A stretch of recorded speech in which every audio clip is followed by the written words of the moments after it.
Today's session is if you already own a home and you want to move into your next home and rent out your current home, what's the process of that? It's one of the most popular ways, I will say, that people actually start building their rental portfolio is by moving into a new home and renting out their current home and being able to start making incoming cash flow on that. So I wanted to have this discussion and no better person for us to do that with than Mr. Dan Nyce. Hello. Thank you. So kind, so kind. Well, I'm So, happy to be here today. Cheree, thank you for inviting me to speak on this. Is there mm, anything in particular you wanted me to start with, or should I just go where my heart leads me? well, why don't you tell the people a little bit about yourself? You're a realtor with the Casa Group, Yes, sir. right? Yes, ma'am. Ooh, yeah, so I started with Matt Magel and Rob Chavez in the Causa Group about 5 years ago. Since then, we have done a tremendous amount of business together. I have really enjoyed watching even just my own personal income with reference to what I was doing before real estate, where I was a small business owner and ran my own successful business for 5 years. It was a totally separate type of industry, martial arts. I had a world champion team and all that. But anyways, transitioning from that into this, my income went it doubled by two, by four, by six times in my first 3 years doing this. So I knew getting into a new industry that I wanted to make sure that I was working with the best that I could find. I interviewed with a lot of very large teams, and I found that the people who actually understood investing the best in our area was the Cots Group. So Mhm. I studied with Matt, studied with Rob, learned a few things on my own, and here we are 5 years later. I'd say at least 40% of my current business clientele are investors of every different stripe. I've got some people I work with who flip, some people who I work with that are just kind of passively investing a little bit here and there, pick up one new property every couple of years. And then I've got the people who have got a rather large portfolio that they're adding to frequently. So kind of running the gambit. Love it. Love it. So, and shameless plug, if you want to be a part of a great real estate team, then the Casa Group is the place to be. So, you can definitely contact Dan or one of our other associates with regards to that. Uh, so you do 40% of your business with investors. Tell us a little bit about like what you're seeing in the marketplace right now from an investment point of view, and I'll also respond as well. What are you seeing that investors are thinking about or should be thinking about, with Yeah. the market Well, overall? Northern Virginia is a really dynamic market, right? We have a lot of appreciation happening in our market. So much money flows through Northern Virginia. In fact, 70% of the world's internet flows through Northern Virginia, as you've noticed if you've been paying attention to all the different data centers that are going up. Something like we have more Fortune 500 companies that call Northern Virginia home than 30 other states in the union have. So there's a lot going on locally that drives appreciation. Hmm. Now, where specifically you choose to invest is going to depend a lot on how you're trying to invest. Are you focused on long-term rentals? Are you focused on Airbnb short term? Are we focused on midterm? Do we want something that is leaning more towards cash flow where the prices are lower so you have a better price to rent ratio? Or are you leaning more towards, I just want a safe investment that I know is going to double in the next 10 years, right? Something where it may be a little harder to cash flow, but we know there's tremendous demand for it over time to see that dirt continue to grow in value, right? So where you try to go will really impact the outcomes you're going to be getting. Now, I just listed two different long-term rentals on the market recently. One of them in Manassas is just getting totally blown up. As you know, I live, play, work in Manassas. I like that area because it's got a lot going on for it right now in terms of being a mixed market where it's closer Yes. to the cash flow side than Hmm. most other Northern Virginia markets are, and yet they're continuing to gentrify and build it up, and there's plans on totally revamping the Manassas Mall. They're having a bunch of new construction communities all around there, and they're even thinking about having the Manassas airport allow regular passenger travel soon Hmm. kinds of things going on. So what I do when I'm working with a client is I try to peek behind the curtain to find out what they really want 5 years from now, 10 years from now, and then I direct them to the market that I think serves those interests best. And one thing that both of you and I have seen is that an investor's priorities change over time, which is perfectly fine. And at the end of the day, I personally am a fan of we should be getting it all from our real estate portfolios. Some cash flow, some appreciation, some tax savings, lots of tax savings, hopefully. Um, Mhm. but when I talk about people in a kind of the four pillars that investors are looking for, it is like a four-legged chair, and if you're missing any of those things within your portfolio over the long period of time as you are collecting properties and adding them to your portfolio, then sometimes there's like a really big gap in your portfolio. So True. the other thing I'm sorry, you're going to say something else? I was just saying true, very true. I was just affirming you. Yes. The other thing I will say is, then I know that many of you have heard me over the past couple of days talking about the rates. So the last time I saw the numbers, there was a 90 something percent chance that the Fed was going to be reducing their rates at the next Fed meeting that's coming up. And the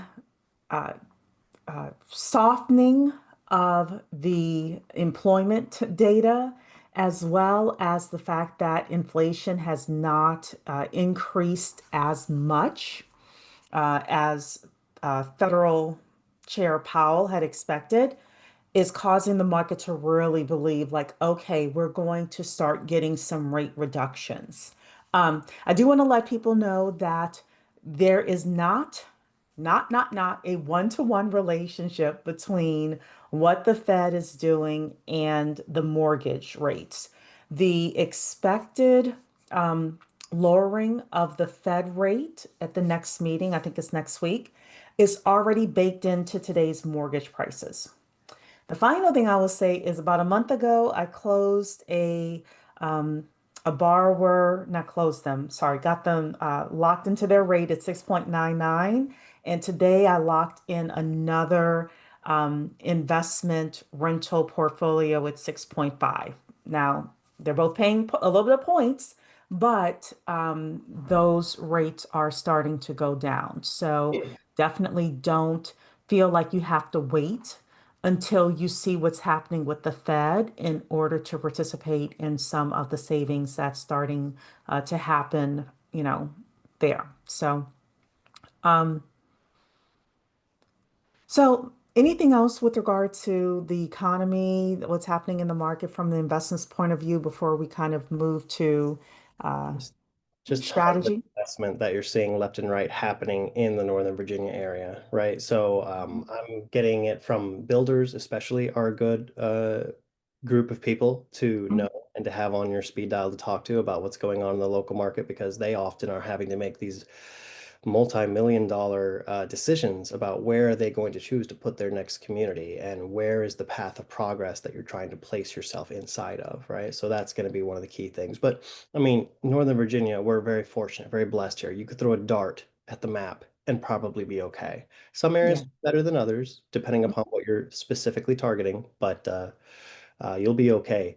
Which is one of the messages that I like to hammer home for the people who I think would be attracted to today's topic, which is turning your primary into a rental and then going to buy your next primary. To me, that audience, the people who do that the most, are not the investors with 20, properties to their name. Mhm. Usually it's someone getting their feet wet and just kind of starting out and learning the ropes.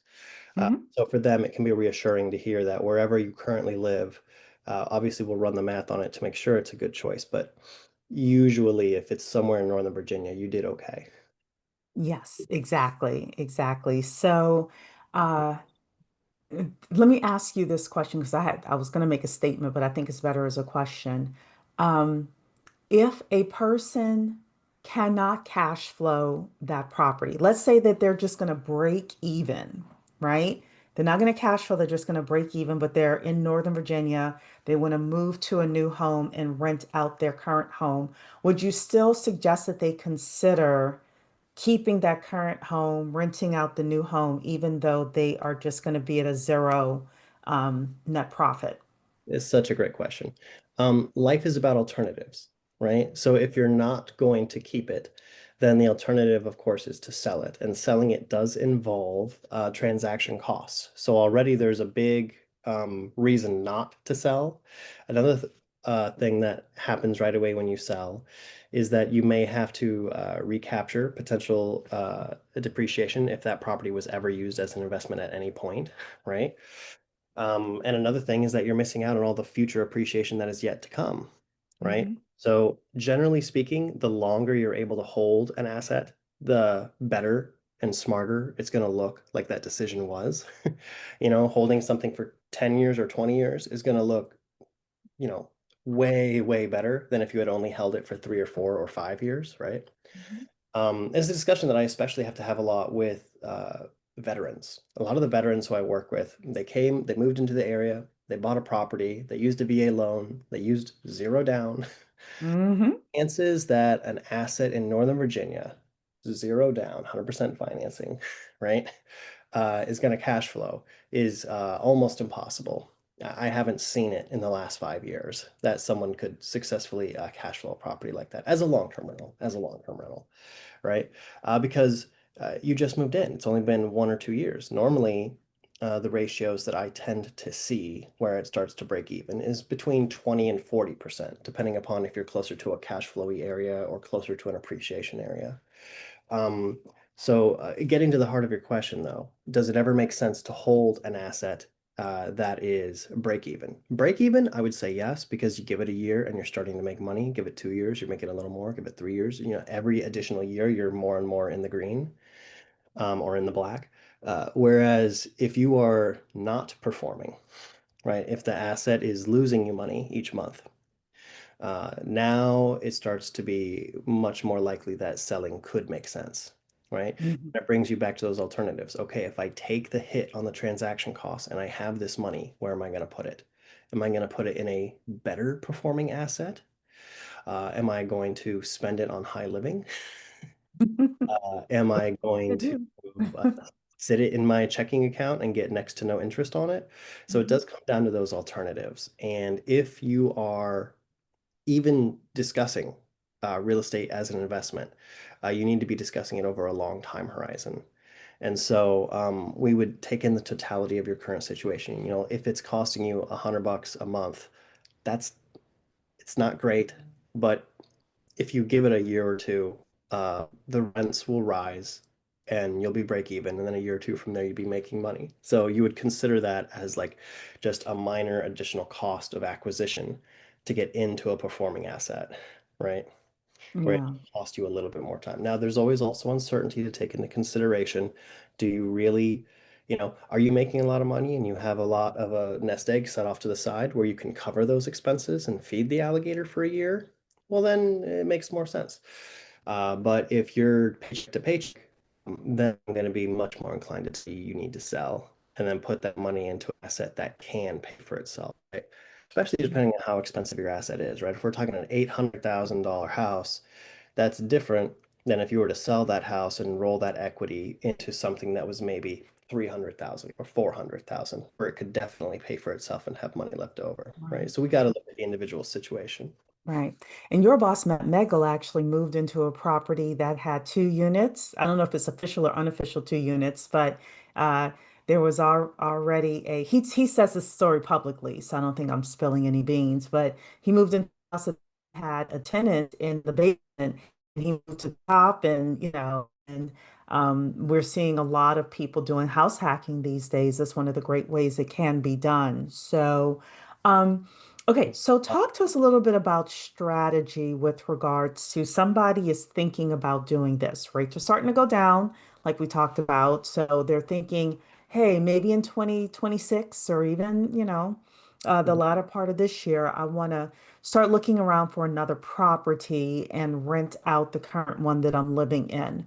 What are some of the questions you would start to ask them? What are some of the things that they should start to think about? And then what are some of the steps that they would take from a realtor point of view? So first thing that we would discuss is, do you see yourself as a real estate investor, period, point blank? Like, is this something that you could step into and be excited about? Because even though a long-term rental is about as passive as you can get, it's a lot easier than short-term or mid-term, for example, or any of the other more colorful strategies like the senior home living and et cetera.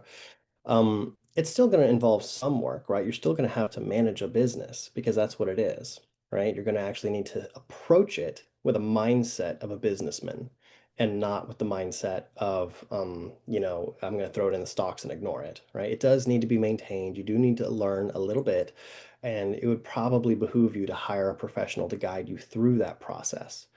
Probably multiple professionals, right? So that would be the first thing is can we get them mindset shift into actually approaching this like a business person? Now, if they're willing to make that jump and they're interested in starting this portfolio, this is one of the most passive and easy ways to do it, right? I know people who, they don't want to build a large portfolio, but they love that they have a house that they've already got. It's got a good rate. They've been paying down the loan. There's a lot of good things already about the property as it sits. They've taken good care of it. They know that they have the advantageous rate, right, associated with having got an owner-occupant loan when they first purchased the property. They've owned it for several years, which means there's been time for the rent to appreciate, to catch up, to make it a lot easier for it to cash flow. Because, your mortgage stays where it is, right? They've owned this thing for 5 years. The mortgage has not changed much in the last 5 years, whereas the rents definitely have, right? So we assess that mindset shift to get them to buy in. Now, once they've done the mental buy-in, we need to actually run the analysis on their current property as a investment property. We would look at, well, what's it going to cost when we change the insurance? Because obviously homeowners insurance will be not satisfactory when we want to turn it into a rental. So we would have to have them connect with an insurance agent and find out the difference in cost, if any. They're usually not too far off from each other between homeowners and landlord, but there will be a difference. Um, and then we would also need to run the comparable leases to find out, well, how much demand is there for this asset, right? And how accurate is the data? Some houses are a needle in a haystack. They're very unique. And then we're less confident what it'll rent for. Another good example of that would be a new construction home. It's a little harder to know with certainty what a new construction home will lease for because it's brand new. It doesn't have anything to compare it to. You only have older homes to use as comparison, right? Versus if you have something that's already been out for 20 years and there's like 20 more just like it in the community, kind of cookie cutter, that makes your data very robust because you're going to have lots of turnover showing you exactly what it'll lease for. You may even have your exact same model home right down the street, could even be on the same street that just leased, and then you know exactly what to expect, and you can make adjustments for the condition of the home, right? But so we run that math to find out the finances on your existing home, right? Obviously, very early on, you do need to get Cheree on the phone because you need to figure out with her, okay, if I rent this out and this is how much I can command in rent, that number is going to be important to give to Cheree so she can calculate for you how much you can then afford on your new primary, right? Because there's this thing called debt to income ratio that I'm sure she could explain a little more about. In fact, I may even want to pause and give her a moment to chime in here for this, but uh, she's going to need to know the number for how much you could rent for. So for example, if the home rented for 2,000, let's say, Cherie, how much of that would you be able to use to offset their debt to income ratio when you're calculating? That's a Uh, great question. So it's 75%. So I don't do math in my head, too dangerous. So if it's a $2,000 rental, I multiply that by 0.75, so that's $1,500. so let's say their mortgage, $1,500. So say their mortgage is 1,500. let's assume that people don't know what a debt to income ratio is, though. So, okay. So uh, there's a whole bunch of rules and guidelines to getting a loan. Whether you use me or anybody else, we're all following the same rules, pretty much, right? Okay. So what happens is one of the biggest things is called a debt to income ratio. And what we do on the debt side is we look at all of the current more monthly payments that you have on your credit report. So whether you have student loans, whether you have credit cards, car payments, anything like that that's on your credit report, we get a listing of that when we do a pull of your credit. And we can do a soft pull to begin with, right? And then we're also going to look at um, your current mortgage that you have. That's going to be on your credit report. And then we're going to look at the future house that you're going to buy. And we're going to add that to the debt side as well. And we're going to end up with this specific number, right? Yeah. And the rough calculation I give to people is for every dollar of debt that you have, that total number, you have to have $2 of income. $1 of debt, $2 of income. So there are, slightly different calculations depending on the loan program you're getting into, but the 2 to 1 is going to be your most conservative option. And just to for anyone who hasn't thought through why we're even addressing this, basically what I'm trying to say to someone when they're asking me, "Hey, how can I afford two houses at the same time?" Hmm. Right? How am I going to get approved by the bank when they see that I already have a mortgage? Well, that's why I'm bringing up this debt to income issue, is that I would calculate based upon current market rents what I think your home could command before we even have a lease with anyone. We don't even have to have done it yet. I just need to have run the numbers. I would then give Cheree the number for what I think the house would be. And in this example, let's say the rent was 2,000. Let's Hmm. say your mortgage was 1,500. That's enough rent that not only in reality are you making some cash flow, but on paper, it kind of balances out that mortgage because you can count 75% of it, 1,500. 1,500 wipes out 1,500, and now as far as the bank's concerned, you're okay. That first mortgage is being taken care of. Do I have that essentially? That is correct. That exactly correct. That way you can move forward with your next home purchase without the first home holding you back, right? Correct. So Exactly. that would be one of the first things we're looking at as we're preparing to see, okay, is this feasible for us? Can we actually do this, or will it harm us or hold us back, right? And down the road, after you have enough of these, some of them even start getting paid off after a while. These rental properties end up helping you because not only are you making the money in reality, but you can show it on paper after a number of years, and now it'll actually help you command more when you're going to the bank and saying how much of a loan you want to take out for your dream house one day. Correct. Depending on how your CPA does your taxes, I will say that as the caveat. So, When done right, I should say. yes, when done right on paper and in real life, yes. Um, and it also brings up a point about leverage, right? One of the big advantages of real estate investing over the long term is your ability to borrow money in order to achieve your goals, right? And borrowing money for a mortgage tends to be one of the cheapest ways that you can borrow money, right? You compare it to a credit card. Oh my God, they're like charging you 20, 30, whatever crazy percent should be illegal, but it's not. And meanwhile, there's people out here who, in the last few years, were so lucky that they had mortgages in the fives and the fours and maybe even lower, right? Hmm. So being able to borrow that much money can be a huge advantage.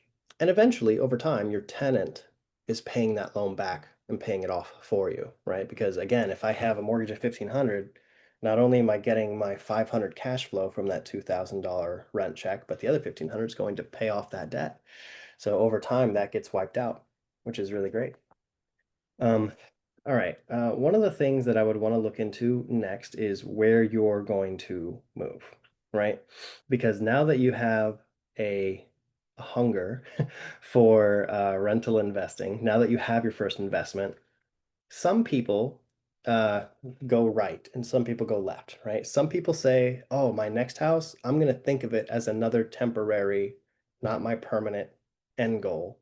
It's just going to be another investment one day. So I look at it through that lens. And then you can get really, it can be really fun to look for that house for that reason, thinking about it more as a finance. I tend to notice guys get a little more excited for that side of it, but it can happen to anyone, right? Anyone can get the bug where they get excited about the investment side of things. And Yeah, we ladies can get excited about it too. absolutely. Um, but on the other side of it, some people are like, you know what? No, I'm just going to focus on getting the house that I love, right? And this at least gives you the freedom to do that. Whereas if you were looking for an investment property and not moving out of your primary, well, then not only is everything harder because you have to put more down, you have to get a more expensive loan type. Like there's just more involved in buying an investment as an investment day one, but it's a different feeling, right? So if you or your wife, if one of the two of you was really excited about moving up from maybe your starter home into a medium home or a forever home, this option allows you to not only get your investment by having your primary become an investment, but you get to enjoy the fun of finding your forever home, right? So it's a different quality of search, right? And I think the emotional side of that can often be overlooked by people when we're talking about this, but having gone through it and danced the dance with a number of clients, I can tell you that it is more fun often to find a new primary than it is to go find that next investment property, although you have the option to do both because it could be not the forever home. It might just be the next in line where you get to look at it in both lights. I'm going to live here for a little while, so I want to enjoy it, but also I know it'll turn into a fine investment when I'm done, right? So that emotional aspect actually can be a very powerful motivator. Now, some things to consider if you've never been a landlord. Bricks and mortar don't pay rent. Tenants pay rent, right? So when we're getting ready to lease your primary home, right, we're moving out of it and we're getting it ready for turnover to fill it with a tenant. You're going to want to have quality photos. You're going to want to make sure the place is photo ready for everyone who walks through it. We want to have a lot of light in the home. We want to make sure that we don't have any stained carpet. Because just think about it. If the person walks in and they smell urine because your cat, you know, made a mistake somewhere, um, that's going to attract a certain kind of tenant and it's going to repel a certain kind of tenant.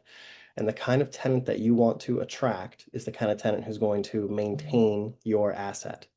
Because the most expensive part of this entire ordeal is fixing problems that someone made when they didn't take care of your house, right? So if you have to kick out a bad tenant, the eviction's usually not very costly. What's costly is fixing the house that they trashed. And you should have a security deposit that should cover some of it. Um, Most people, most of the time, overwhelming majority, no issues. You can collect a little bit to fix a few things. But if you happen to get that one tenant where you really made a mistake picking that guy, right? He had a credit score of 500, but he said, "Oh, I promise to pay you a couple hundred extra bucks a month." It's like, okay, well, the promise is only as good as like if he makes good on it. And instead of paying you, he's probably going to lead you on for a month, as the credit score would imply, and then leave you with like a smoke stain in the house, right? And the dog chewed out one of the doors or the carpets. So, picking your tenant is very important. Make sure that you run all potential tenants through a correct credit check, background check. Actually call the references for where they work, for any prior landlords. These things matter a lot. Take your time. You want to make sure that you're picking someone who you trust will actually do a good job with your home, and take precautions. Yeah, and if I may, we have within our team, we have a woman named Kim Chavez. She's fabulous. She does property management. If you don't need full property management, she will vet your tenants for Mhm. you or your prospective tenants for you. And sometimes it's worth the extra few $100s in order to make sure that you have a second pair of eyes on, you know, your Yep. process of doing this as well as those tenants. Even though Virginia, I believe, is landlord friendly, it's still expensive to have to evict somebody. So we don't want that. So the best thing to do is select the right person from the beginning. Correct. Absolutely. And of course, when it goes to how do you find the best person? Because you can only pick the best out of whatever you get, right? If you only get two people, the best out of two might not be so great. But if you get 10 people, the best out of 10 is likely to be a lot better, right? Just statistically, right? So you want to be able to get a lot of applications.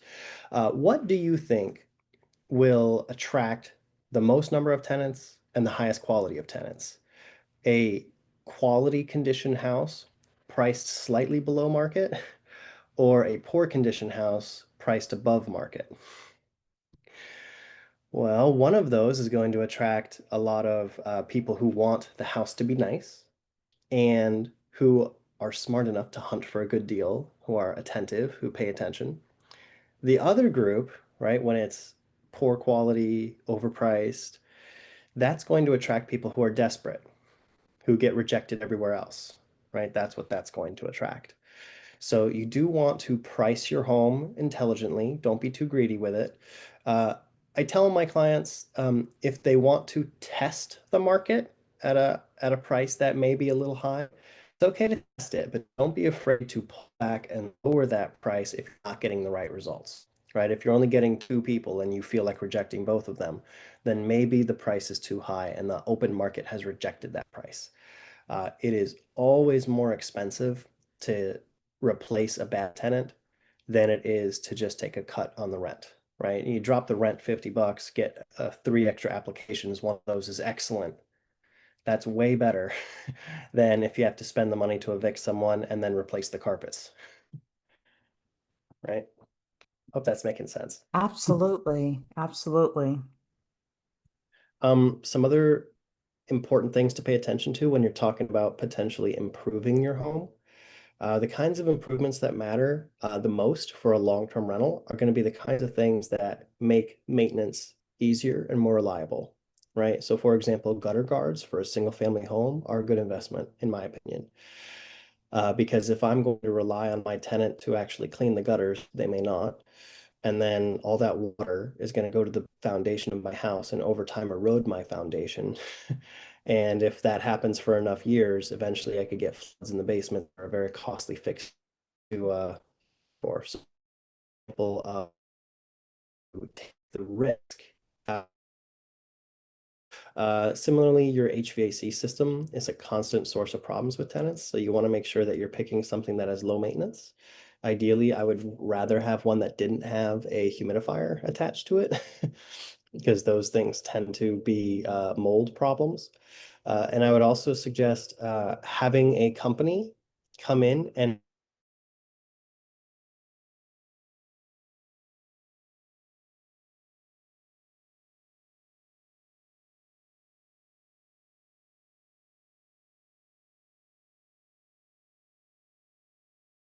Yeah, it's interesting you're mentioning that because I actually know somebody who they run a construction contractor GC company, and they have maintenance contracts where, you as somebody who owns an investment property, you can say, hey, I want you to go in once a quarter and check everything out, make sure that nothing needs, no new filters need to be put in or things like that. And there are some companies out there that are offering that as a service.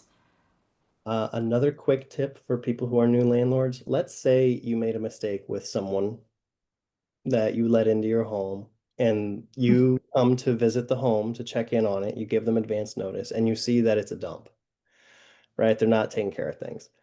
One thing I've seen some experienced landlords do since like they still have a year left on the lease or 2 years or 3 years left on the lease if they did a really long one, which is another mistake. When you're brand new and it's your first time with a tenant, do like a trial lease for a year because you don't know if you're going to like this tenant. When it's time to re-up, if they've been great, then you can do longer leases because longer leases are better for you if it's a good tenant. Mm-hmm. But if it turned out to be a nightmare tenant, you don't want them there for 3 years, right? You'd rather get them out sooner and replace them with a quality tenant. But anyhow, what I've seen people do in a situation like that is they've offered to split the cost with the tenant to do cleaners, professional cleaners who will just come in and clean the house once a month for whatever the fee is. Maybe it costs you 200 bucks, and maybe they split that with you, so they pay 100, you pay 100. Some tenants will see that as like savings, right? It's like the coupon thing when all these companies, they're like, hey, my pizza's half off. They're like, oh, well, I have to. I'd be losing money if I didn't say yes to that, right? Mm-hmm. And suddenly, your property that was being trashed month after month because they didn't know how to keep a home clean is being meticulously well maintained. So you're getting all the benefits of the maintenance, and they're paying for half of it, which, that can be a way to defray the cost of mistakenly placing a bad tenant, which you should never do in the first place. But if it happens, just a quick tip that I thought I'd throw in there. Yeah. Some quick triage. Um, so, I mean, you also want to make sure you set up a meeting with your CPA, right? You want to make sure that you have both a tax professional and a legal professional to walk you through what it means to be a business owner of a rental, because there's going to be some tax advantages that you could be taking advantage of. Mhm. There's also going to be some legal options that you may want to explore, such as potentially putting your business into an actual LLC or an S corp, small business, in order to try to protect liability wise, because you don't want a tenant to like slip and fall and sue you and take your new primary, right? Which is one of the fears that I've heard people express before. Is like, well, if I deal with people, people are litigious. What if they come after me? It's like, well, that's why you should spend just a small amount of money with a lawyer one time to set up the correct legal structures to protect you and to limit your liability. Correct. Correct. Definitely. So, um, any other things that you had on your list? Well, I mean, it's a process, right? Being a business owner is a process. It evolves, laws change, Mhm. strategies change, markets change. I've had clients who come back to me and they say, "Hey, I've had this rental for years and it's been performing great, but I need to sell it and take that equity and put it somewhere else because my strategy has changed." Yeah. Or so, I've also had same situation where instead of the strategy changing, the strategy was the same, but the market moved.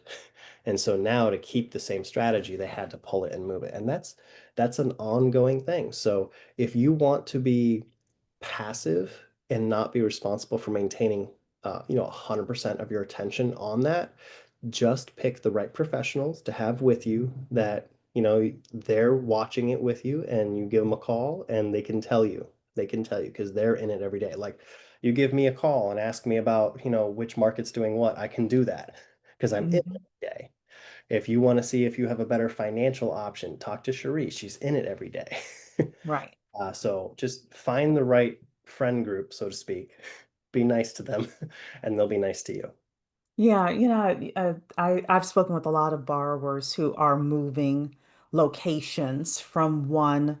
I had a borrower last year, husband and wife, who were moving from Connecticut properties that they had owned to the Carolinas, North Carolina specifically. So we do see people where they're like, "Hey, I've got to move my portfolio for different reasons as well." So I think that's great.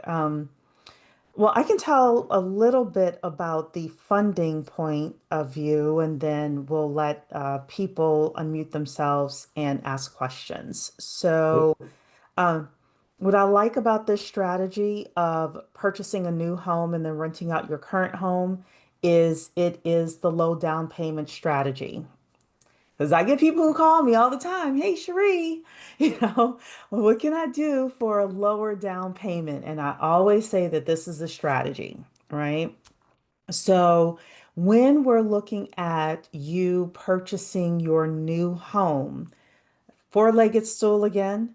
You have your income, your debt, your credit, and your assets. And assets are basically down payment and closing cost, right? Assets is the money that you have for that.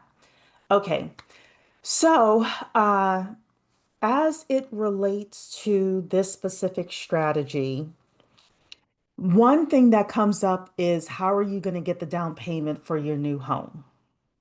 How are you going to get the down payment for your new home and the closing cost? Sometimes you will have the money in savings or in the market, and you want to basically use those funds for your down payment and closing cost. Another option for you is you can, sometimes depending on how much equity you have, pull out a second, so basically a home equity loan. And I just did one for clients last week where we pulled out a home equity loan, left their super cheap first mortgage in place, but got a second for them in order to purchase their new home, right? And, those rates are going to be sometimes a little bit higher than um, your first mortgage. So just be prepared for that. Some people get HELOCs as well. The one thing about HELOCs is the rates can go down and the rates can go up and they fluctuate, right? So just be aware of that part with regards to HELOCs. And then the fourth is there are still options for you to potentially be able to use your retirement account in order to get money for down payment and closing costs. Um, uh, with regards to you purchasing your new home. During the purchase, there's always an appraisal, right? And we're used to an appraisal for the house that we are purchasing. But you are also going to have to get an appraisal of your current home as well. So you will want to have a little bit of extra money on the side for the second appraisal of your current home. And basically, what the appraiser is going to tell the underwriter is this is how much money I, as the appraiser, believe that this property will rent for, right? So when Dan was talking about like, hey, you think your property is going to rent for $2,000 a month, an appraiser is going to basically verify the $2,000 a month. So the appraiser is going to come and say, yes, we believe that this property is going to rent for $2,000 a month. And then the underwriter is going to again take 75% of that $2,000 and add that to your income.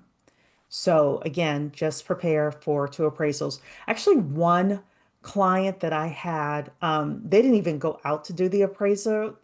They ended up doing it online, just to figure out what the rental income is. I can't guarantee that, but that was what happened there.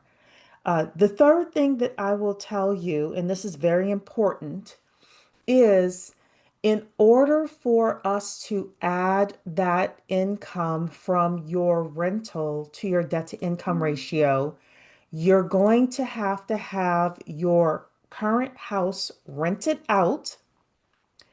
And we, as the lender, are going to have to see the security deposit and the first month's rent in your bank account before we will like give you the clear to close. Okay.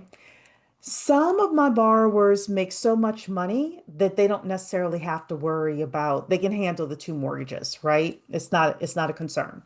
So if I find that you are in a situation where we don't have to worry about you having that additional income for your debt to income ratio, it's always easier for us to just bypass all of this. But if we need that extra income, I always just let people know that you're going to have to get the down payment, not the down payment, the security deposit, first month's rent into your bank account. Okay. So that's where a great property manager can help you find people in order to rent your house. And you may say, well, Cheree, when are they going to move into the house, right? Because I haven't yet closed. Well, they can move into the house up to 60 days after you close on your new home. So you may have somebody who's like, yes, I love this house. I want to rent this house, but I can't move until the beginning of next month, which would work perfect for both of you. So that's kind of what you want to think about how you want to set it up. So the final thing I will say with regard to this entire topic is Daniel Nyce, let's talk about investing. What happens if a person wants to buy a fixer-upper as their new home? Well, if they want to buy a fixer-upper as their new home, that's totally possible.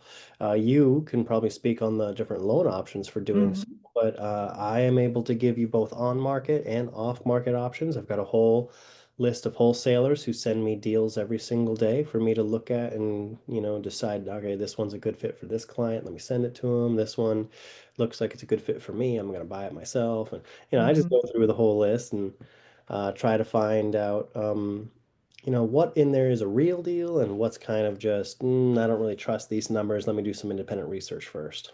Right, right. So, from a lending point of view, you are able to purchase that new home with either a home style renovation loan or a 203K loan. It's still the same 5% down, right? Mhm. And you are able to do a couple of interesting things as an investor-minded primary home buyer, right? Number one is they will loan you up to 95% of the entire cost for you to purchase the property and do construction. That's number one. Actually, I have three really great things about this. That's number one. Number two is usually when you buy an investment property, Dan, and you're going to buy it in order to fix and flip it or burr it, you may have a lender that says, hey, I'm going to give you 100% of the construction costs, but guess what? They don't give you the construction cost at the closing table for the most part. You have to have money pull out of your pocket to get the construction started, and then you get draws if you're doing a fix to flip or burr as an investment property. Well, guess what happens then when we actually say, no, I'm going to purchase this home in order to live in, and I want a 203K Hmm, loan or a home style renovation loan. hold Do I on. have to pull money out of my pocket to begin construction? I don't think so. You do not. You do not. So this is when we say this is the low down payment method. This is the low down payment method, right? Okay. And then the third thing is you could look at a property and say, you know what? We could rent out the basement like our friend Matt Megal does. Yeah. We're going to get the home style renovation loan, for example, and we're going to turn this from a one unit into a two unit, Mm-hmm. preferably officially, so that way when you're ready to sell the property, you can sell it as a two unit and not as a one unit, right? But, sometimes people do multi-generational living, things like that. So with the homestyle renovation loan, and I'm not saying buy a dump either. It could just be a house that's a little dated, right? Or a But house, you can fix the, go or a ahead. house with an unfinished basement, and that's the focus of the renovation is to make that second unit. Exactly. As long as the after renovation value is high enough for you to basically you're going to put down 95% of that. So sorry, I'm sorry. The loan's going to be 95% of that. You're going to put down 5%. But yeah, you could finish the basement, right? Or you could set up the basement where it becomes a second unit officially. You can knock down walls, you can add walls, you can set it up where you can comfortably house hack. All of those things are available with these kinds of loans. So again, I'm not telling you to buy a money pit dump, right? But if you're going into a property that's dated, but it's in a really great location. Maybe it's a really great school system or whatever. But for whatever property for whatever reason it needs work, this is a great way for you to be able to customize that work. And like Dan says, then that becomes your next investment property when you move to the third Yep. home. Now you've got two rentals. And actually, not only have two rentals, you have three units Yeah. that you're renting out, right? All with the low down payment method. So, those were the things that I wanted to kind of point out from a lending point of view. Dan, any questions for me? Anything that I forgot with regards to money? No, I'm always keen to hear what people have to ask about, right? Because Mhm. we can talk all day and never hit their question if we don't know what their question is. Yes, Curious to know if absolutely. anyone out there has something they want to ask us. You can take yourself off mute if you want, or you could put your question into the chat.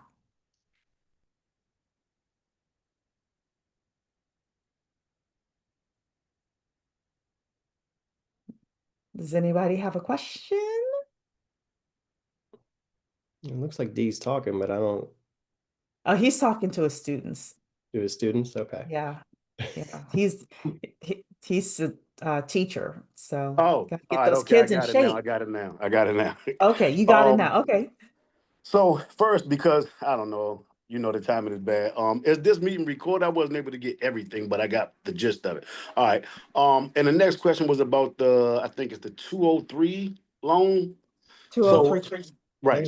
So is just for clarification, if you are occupying the property, um, as opposed to just totally renting it out. So if you're occupying the property as opposed to renting it out, then does that mean you may not have to come out of pocket initially with the money for the Yes, rehab? so basically you would buy it as a primary home owner, which means you're occupying the property. And yes, you wouldn't have to come out of pocket for any of the construction costs. In fact, it's against the guidelines Okay, for you to right. come out of pocket for any materials or anything like that. So you basically, the contractor is going to get their money directly from the lender to Is fix that your doing property.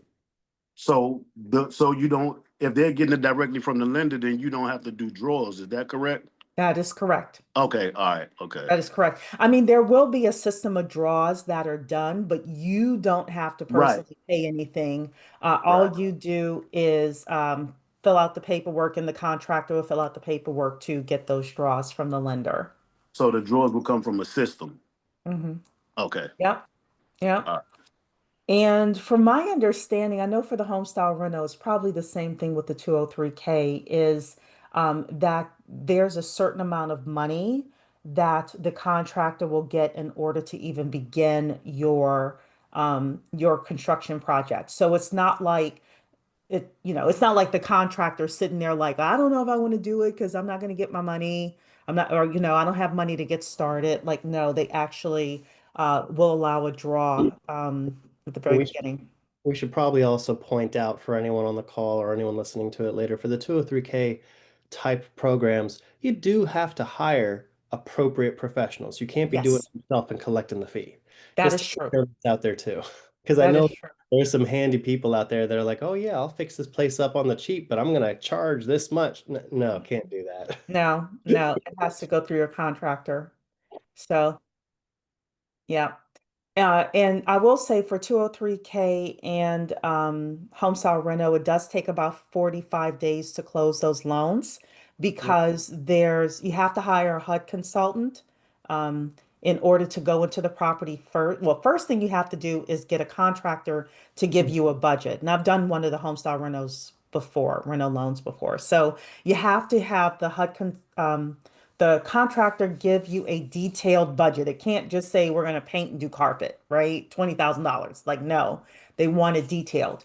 And then you have to have the HUD consultant go in with the construction budget, and they're going to go in and make sure that all of the uh, things that are on that contractor's list are actually things that need to be done in the house. And more importantly, that the contractor didn't leave anything off that needs to be on that list in that budget.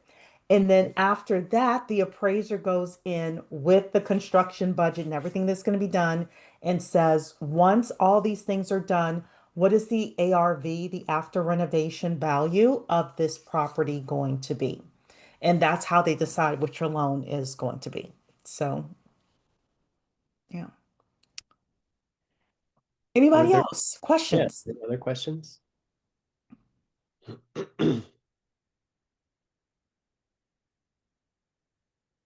Well, if anyone's watching this on the recorded section, how can they get in touch with you, Cherie? Cheree the Money Lady on social media. Also, my call text number is 571-583-4600. Um, so yeah, we'd love an opportunity to talk with you more about what your options are and get you into a home.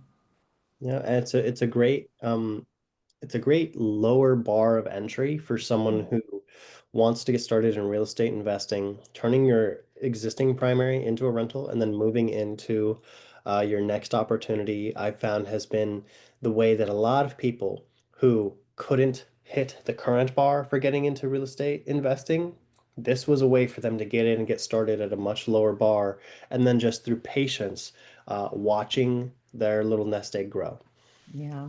Yeah, absolutely.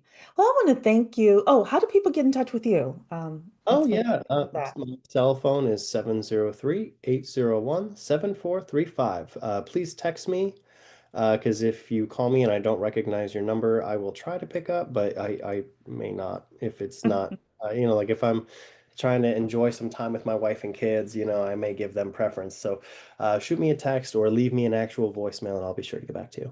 Okay. Can you say your number one more time? Tim wants to make sure he got it right.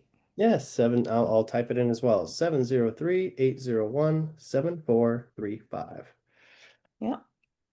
Perfect. Perfect. So I want to thank everyone for being here today. Hopefully, this has gotten you thinking um, about this whole process. And we hope to see you next month when we're going to have a great guest coming on to talk about taxes and how to reduce your taxes before the end of the year. So, all righty. Topic. Add to my calendar, Sheree. Yeah, absolutely. Thank you so much, everybody, and we will see you next month. Take care. All right, bye. Bye-bye. Bye.